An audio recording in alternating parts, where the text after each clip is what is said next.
আসন্ন জাতীয় সংসদ নির্বাচন নিয়ে কড়া বার্তা দিয়েছে বাংলাদেশ সেনাবাহিনী। নির্বাচনে ভোট কেন্দ্র ও ব্যালট বাক্স দখল হলে তাৎক্ষণিক ব্যবস্থা নেওয়ার কথা জানিয়েছে তারা। বৃহস্পতিবার রাজধানীর গুলিস্তানের জাতীয় স্টেডিয়ামে অবস্থিত সেনা ক্যাম্পে এক প্রেস ব্রিফিংয়ে সেনা সদরের ডিরেক্টর ব্রিগেডিয়ার জেনারেল দেওয়ান মঞ্জুরুল ইসলাম এ তথ্য জানান। বিসওয়াক্স আর ভিটামিন ই সমৃদ্ধ স্কোয়ারের ময়শ্চারাইজিং মেরি লিপ কেয়ার, এবার হাসুন প্রাণ খুলে। তিনি জানান, অন্যান্য নির্বাচনের চেয়ে এই নির্বাচনে বেশি সেনা সদস্য মোতায়েন করা হয়েছে। সেনা প্রধানের দিক নির্দেশনায় অসামরিক প্রশাসন ও জনগণকে সাহায্যের জন্য অবাধ, নিরপেক্ষ ও শান্তিপূর্ণ নির্বাচন অনুষ্ঠানের জন্য সেনাবাহিনী সার্বক্ষণিক প্রস্তুত রয়েছে। কেউ ভোট কেন্দ্র দখল করতে চাইলে তাৎক্ষণিক ব্যবস্থা নেওয়া হবে।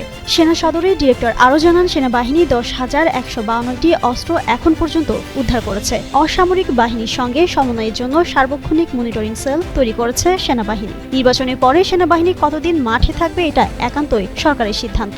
ব্রিগেডিয়ার জেনারেল দেওয়ান মঞ্জুরুল ইসলাম জানান, সেনা প্রধান জনগণের মনে আস্থার বার্তা দিয়েছেন। অবাধ, সুষ্ঠু ও নিরপেক্ষ নির্বাচনের জন্য যা যা করা প্রয়োজন অসামরিক প্রশাসনের সঙ্গে সমন্বয় করে সেনাবাহিনী আইনের মধ্যে থেকে সব করবে। নির্বাচন কেন্দ্রিক যে কোনো নাশকতা প্রতিরোধে সেনাবাহিনী প্রস্তুত। সোশ্যাল মিডিয়া এবং অপপ্রচার এই নির্বাচনের প্রধান হুমকি। সাইবার নজরদারি অব্যাহত আছে।